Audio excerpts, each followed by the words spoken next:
is going on, everyone? Welcome to another episode of Small Town Horror with Johnny and Randy. And I'm Johnny. And I'm Randy. And we got to say Happy Thanksgiving to everyone. Gobble, gobble, gobble. Thanksgiving 2024. Happy Turkey Day. Yes. And every year we argue about it. So let's hear your comments, man. Are you a turkey person? Or are you a ham person? If you are a ham person only on Thanksgiving, then you don't celebrate Thanksgiving.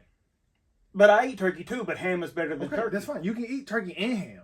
But don't sit there and tell me that ham's better than turkey on Thanksgiving. It is. No, shut your face. Ham is for Christmas. That's why it's called a Christmas ham and a Thanksgiving turkey. I get that. Okay then. Conversation's over. I won. Anyway. No. So, ham is better than turkey. But anyway. Yeah. So just let us know what you think about it.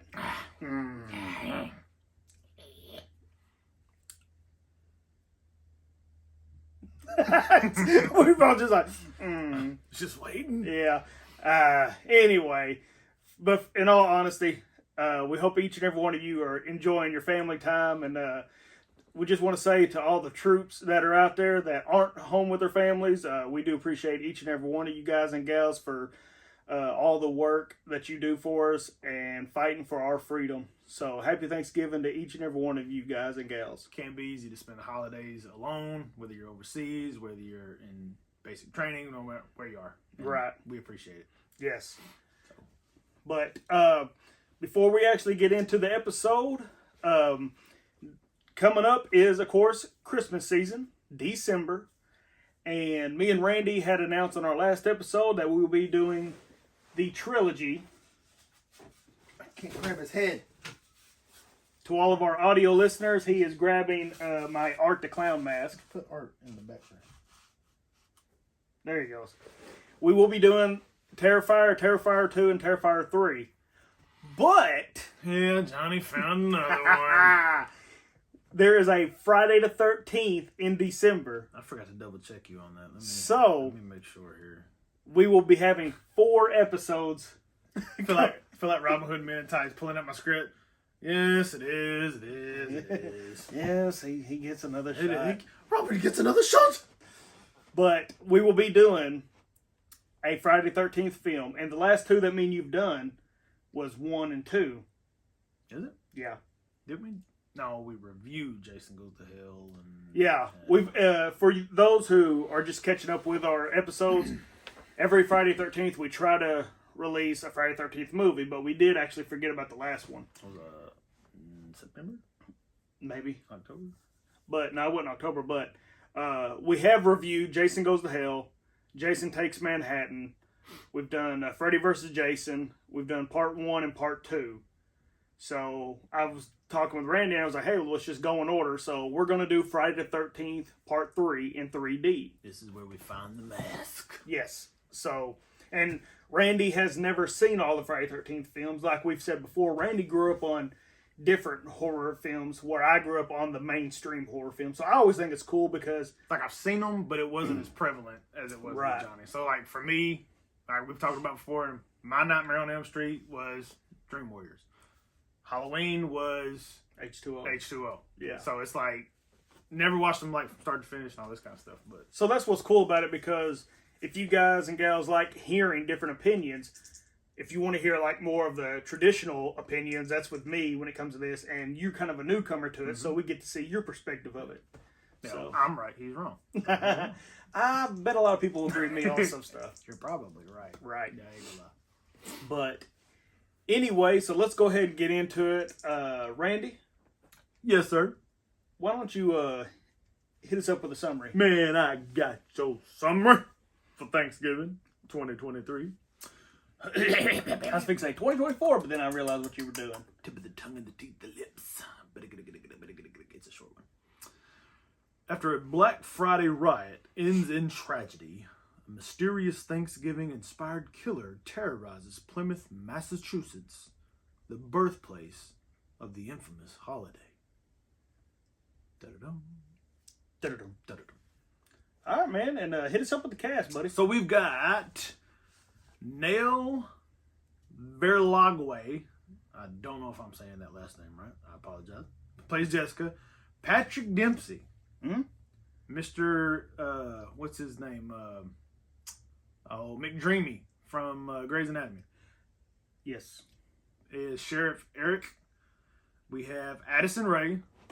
Is a social media sensation over the last couple of years. Plays Gabby. He has no idea who she is. No, I don't. Milo Manham plays Ryan. Gina Kershaw plays Amanda Collins. Jenna Warren plays Yulia. I was wondering how they were saying her name. The Russian woman that we had no idea was Russian until her dad kidnapped her. Rick Hoffman, who I personally think he's a great actor. I like him so much in Suits. He plays Thomas Wright, so he's really cool. Karen Clitchett plays Kathleen, which is Rick's Hoffman's wife in the movie. We've got Shaylin Griffin plays Amy. Jalen Thomas Brooks is Bobby. Gabrielle Davenport plays Scuba. And we got Joe Delphin plays McCarty. Right on. Yeah, I mean, that's the important ones. Well, before we actually get really in depth into the episode, with this being a newer film, I know it came out last year, this is going to contain spoilers. So if you have not seen the film, you may not want to listen to it, or if you don't give a crap, go ahead and check us out. Or if you want to get my early opinion on it, just listen to the podcast, don't watch the movie. Anyway. Right. So, okay, so Thanksgiving is rated R, and it came out in 2023 and is categorized as a horror mystery. And it is 1 hour and 47 minutes long. IMDb scored it a 6.2 out of a 10. And Rotten Tomatoes gave it an 84%. I hate Rotten Tomatoes. You hate Rotten Tomatoes? I hate Rotten Tomatoes. It is what it is, man. They're so stupid. I can't stand Rotten Tomatoes ratings. I don't know who comes up with them. So the film is directed by Eli Roth, which... He did the Cabin Fever, the Hostel movies. He did, what else? Something else. There was another one that we was talking about. Oh, 2001 Maniacs. Oh, yeah. With Robert Englund. Yeah. The budget for the film was $15 million. And the box office, it made a $46.6 million. So it made its money's worth. I mean, it really did. Yeah. Which, 2023... you said it made about 3 times? Mm-hmm. In my estimations and guesstimations, that seems like a little under compared to what some big name movies be doing. Yeah. In movies, because it's only 3 times as much, and there's some going out there making 10 times. Oh, yeah. I mean, obviously it depends on the movie, so. Right. If you've never, which we've never seen Green Inferno. Yeah. But we have seen the Hostel movies. Yeah. And this, to me, is right up there as far as Eli Roth-ish. When you watch the Hostel movies and you watch this, you say, yeah, that's Eli Roth. Yeah, I can see that. I go back to the Doberman scene. Terrible. All right, so to go ahead and get into the episode, I think this is going to be kind of a short podcast. I think so, too. Because I'm going to go ahead and just come out and say it. This film was overhyped. Hot garbage. Normally me and Randy, and we have not discussed it. This is the first time, what you're watching or you're listening to is the first time me and Randy's discussing this. We haven't even told each other what we thought about the film. When I told you don't watch it, listen to the podcast, it's the first thing I ever said about it. Going into this movie, I had heard a lot of people say, man, it's actually a pretty good movie, man, for it not being a big box office, promoted, because I don't remember being promoted a whole lot. But I will say this. This movie was a complete ripoff of My Bloody Valentine 2009. I think that's when it came out, the 3D version. And it was a ripoff of I Know What You Did Last Summer. And Cupid. Yeah. And Scream. I felt like this movie could have been a great opportunity to make a great Thanksgiving horror film. I really do. With that being said, I did like the finale of this film. I like the chase scene. I like the dinner scene. But there was just aspects of this film that ruined it. I feel like none of the characters were relatable, and half of them was douchebags. All of them were annoying. And that opening scene with the entire Black Friday sale, it took me out of it right then and there. Because I was like, these people are so over dramatic. They're so stupid. And I mean, come on, let's face it. People's being killed during this thing, and everybody's just still shopping. And one guy's got his cutthroat, and he's hanging onto a box. And it was too cheesy. And I feel like they tried to make such a big shock value at the beginning that it took me out of it. There's a difference between making a B-rated horror movie and then making a movie that's just everything is over the top, from the dramatic acting, like, to the aggressive overacting. It's like even the boyfriend. I don't even remember his name. I don't even care. It was Addison Rae's boyfriend in the movie, whatever his name was. I couldn't tell you. The scene where they canceled the game because the other football player and the cheerleader died, and he's like, "I'm gonna go play football by myself," and then he runs off just screaming. I'm like, and then the very next scene, when she goes to get him to calm him down, he's he's all calm and cool right before they get kidnapped. None of the acting in this. Okay, Patrick Dempsey is not a bad actor. He was terrible in this movie. Is he the killer? The sheriff. And yeah, spoiler, he's the killer. Yeah, I mean, I don't even care. He was, like I said, Patrick Dempsey's not a bad actor. No. And no stretch of the imagination. But there were times where his accent was changing. I didn't pick up on that. Like, he was just talking normal one second, and then all of a sudden he got a Boston or a New York type accent. And then it got reverted, which they're in Massachusetts, obviously. Right. But he didn't have the same accent through the whole movie. I didn't feel. I don't know a whole lot of people from Boston, but right. But there were just times in the movie where I felt like he was going too over the top with the accent. Yeah. And then it came back down. So maybe that's what it was. Maybe he had the accent, but he embellished in different parts of the movie. Yeah. But it wasn't. Everything was so over the top. Right. And way over dramatic. Just, it was bad. But I don't feel like there was anything in this movie that I thought was done well. And, I mean, the graphics, I mean, okay, the kill scenes, some of them were unique. But then, even they were over the top. At the very beginning of it, when the guy walks in the door's busted, and he just jabs his neck on the side of the door. And now he's walking around grabbing waffle makers. Yeah, while he's bleeding out. Yeah. It's stupid. Now, that's one thing I will say. The kills were unique. And it did look like some of them was practical effects, which I liked. But there is a scene where a pipe comes through the back glass. And I think it was like connected to the parade boat. Yeah. And it goes through this dude's face. And you could see it go through, and his nose actually goes up to here. I think that was practical effects. Which I thought that looked good. Yeah, as far as graphical wise. Yeah. Some of the kill scenes I did think was like, oh, that's pretty cool. Like when he decapitated the mascot. That came out of nowhere. Yeah. The simple fact is the beginning of it was so over the top that just everybody in the front row, F, and they were flipping off these security guards trying to get in to get a free waffle maker, which is just stupid. I will say this. Me and him reviewed last year Black Friday with Bruce Campbell. 10 times better. And we didn't even care for that film. But I would watch that again because at least it made me chuckle. And I know people that's like probably watching this right now going, man, y'all just hating. We always try to go in giving a movie a shot. I mean, like I had high hopes for this movie. Because I thought the John Carver look with the mask and the hat and everything, I thought that was a perfect setup for a killer movie. But I'll tell you this much, and you guys, if you've been watching this podcast for a long time, pull a man, listen up. I'd watch Black Christmas again before I'd watch this movie. No.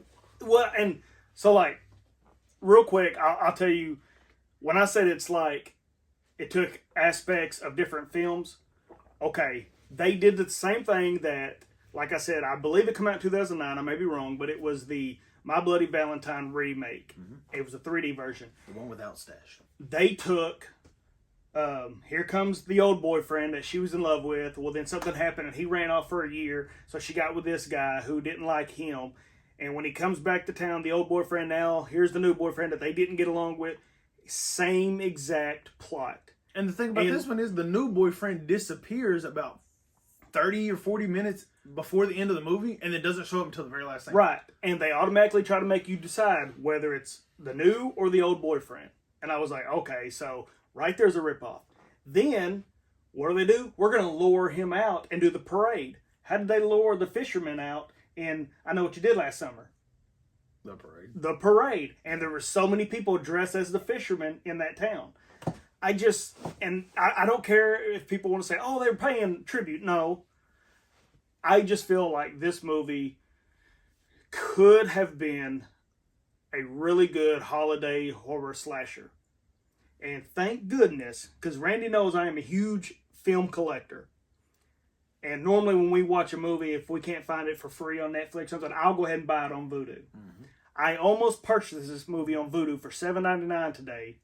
And then thank goodness I found it on Netflix. Nah, you should have asked me first, because I knew it was on Netflix. I am so happy I didn't buy this movie. And like I said,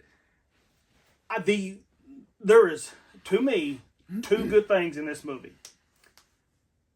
Actually, yeah, two good things. The look of the killer and the death scenes. See? And as far as the look of the killer, the mask and the hat, yes. But the rest of it, no. What do you mean? Because it was just a black, almost looking jumpsuit. Like, I feel like they should have gone all out in the John Carver and the Pilgrim look. I get that. And at least giving them like the white collar or something. I agree with that, but it's one of those things where the reason I like it is because it is something to wear realistically. You know where you got the mask, they were handing them out. Yeah. And it was easy to get a Pilgrim hat.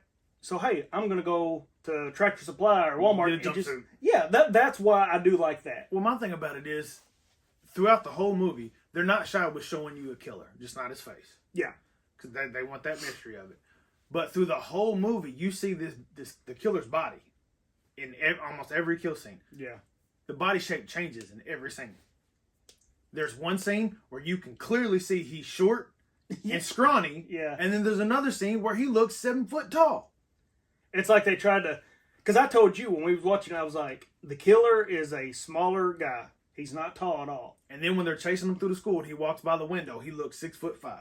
So then it's like, okay, maybe it's Ryan. And it could have honestly been the way they shot it. It could have been. You know, because I'm going to say it was probably the same actor, but some of the shots that they used, I feel like... It would have been better. Okay, I'll tell you how this movie, the whole plot would have been better if they would have done it this way. Okay. Left the sheriff the killer. Yeah. Made Bobby his son, and made them a killing duo.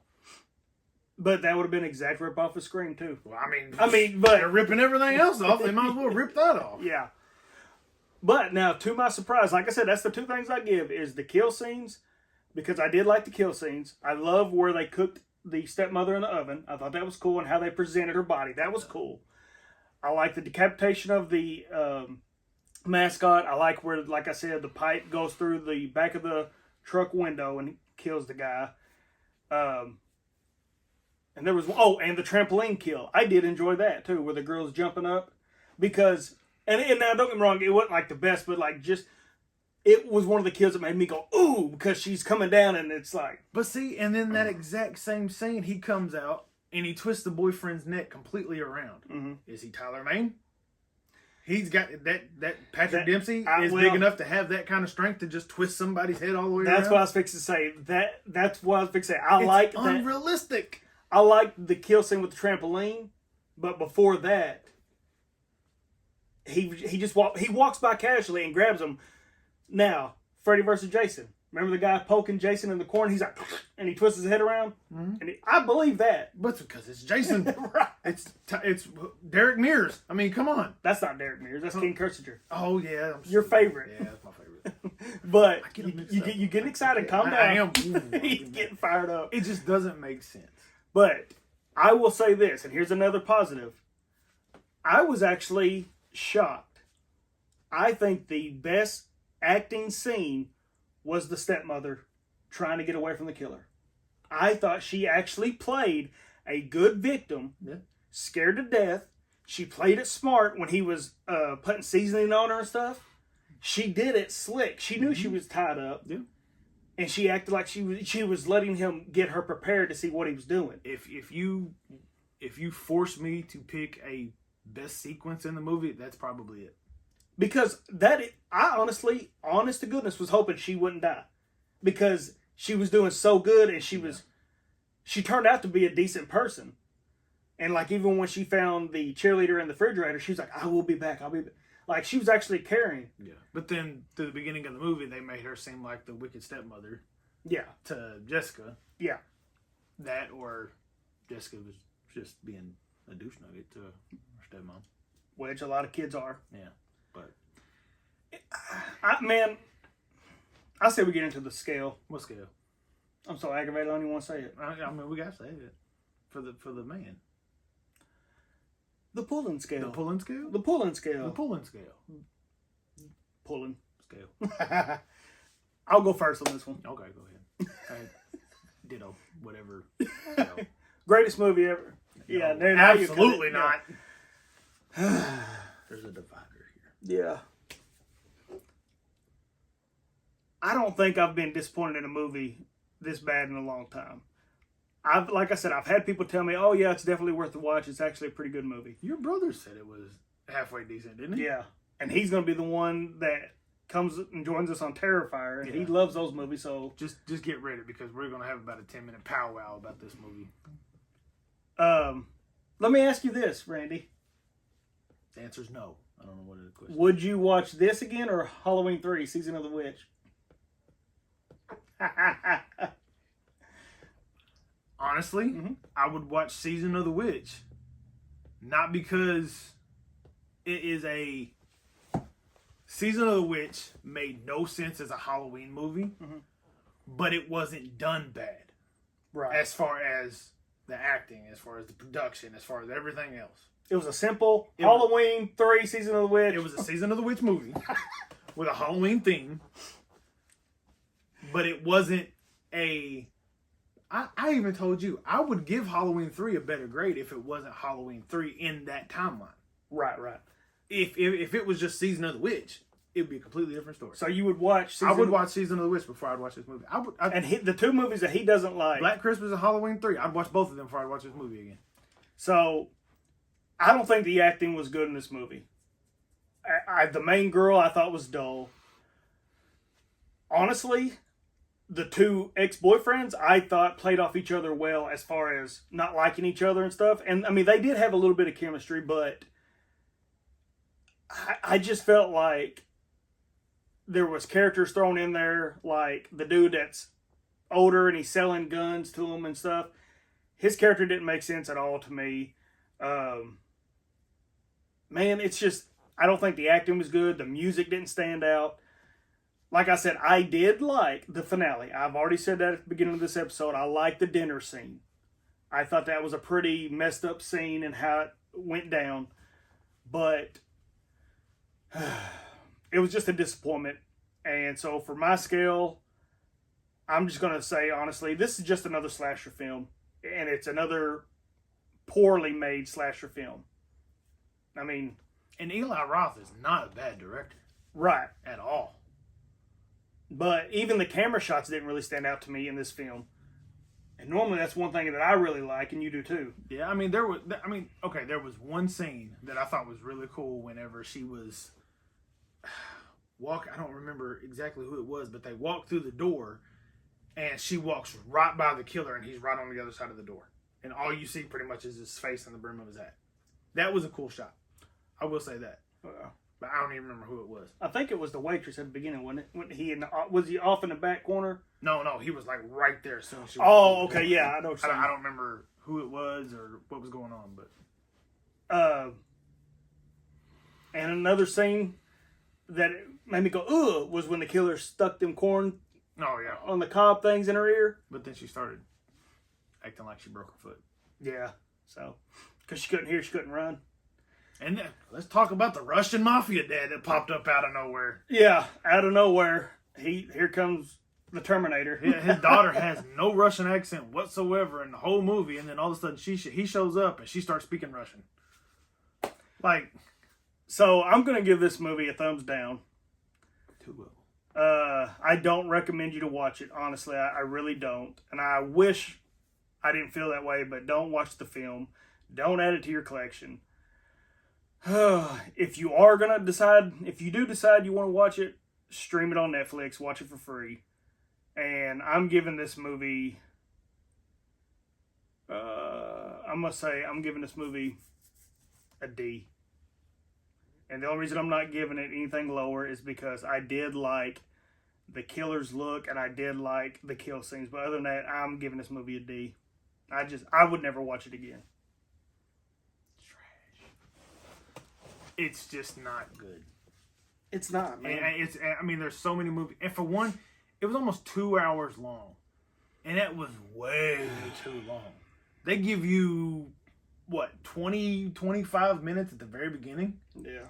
Of the whole... That's what it seemed like. It may not have been, but it may not have been, but it felt like that entire beginning, even before you even get to the killing part as far as the actual killer, it feels like it took half the movie. Yeah. And then they bum rush the killer. And it's just bad. It was just bad. And I the guy that played, Rick, I think his name was.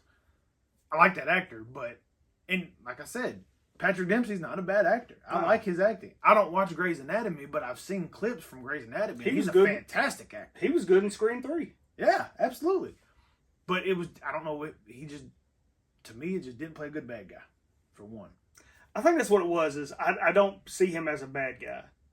McDreamy's not supposed to be a bad guy. But when he was talking to the girl in his office, the things that he was saying and the way he presented it, I even looked at Randy and I was like, I think it's the sheriff. But go ahead, man. Yeah, and there was just, for one, there was way too many superhuman moments for the killer and for it to be such a small person, and it's a thumbs down. If I had 2 thumbs on one hand, I'd put all 3 of them down. I don't recommend you watch it. I recommend Netflix take it off of Netflix altogether. Oh, come on now. I mean, it's just... And this is why I don't understand Rotten Tomatoes' rating. Yeah. IMDb, okay. They gave it, what, a 6.3 or 6.2? Yeah. It should have been like a 4.5. Yeah. But Rotten Tomatoes with an 83%. Get out of my face. Yeah. Rotten Tomatoes is just dumb. There's so few things about this movie that take it just over a F. But thumbs down. Don't recommend it. Don't add it to your collection. It almost makes me want to tell you to cancel your Netflix subscription until they take it off. But D minus. D minus, okay. D minus. It's just no. Yeah. You guys know how much I don't like Black Christmas, and I don't like Halloween 3, and I would watch both of them before I'd watch this movie again. Yeah. Just no.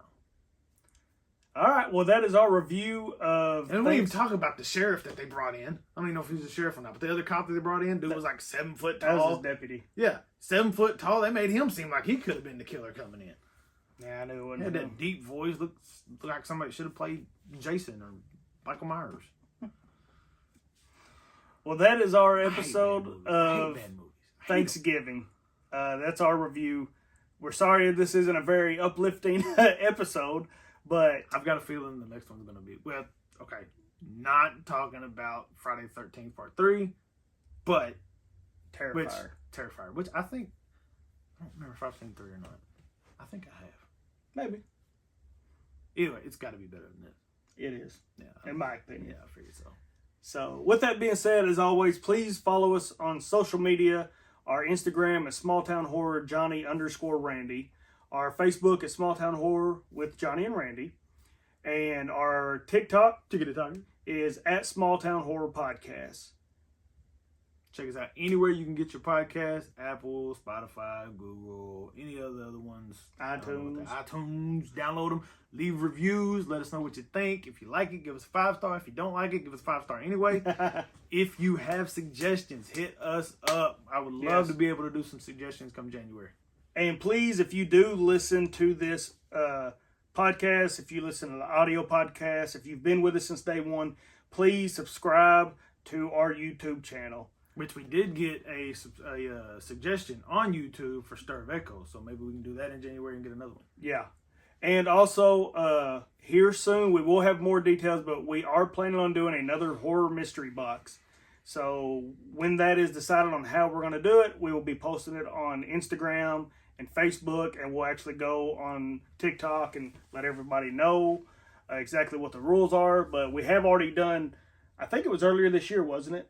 I think it was last year. Was it last year? We did a horror mystery box, and it was pretty cool. Everybody participating in it. She really appreciated it on Instagram. Pictures of her enjoying the product. So. Yeah, so with that being said, like we said, thank you so much for tuning in, and we hope that you guys and gals are having a wonderful Thanksgiving. Hopefully your turkey does not look like Kathleen. Yes. And as always, remember to stay scared. Stay spooky.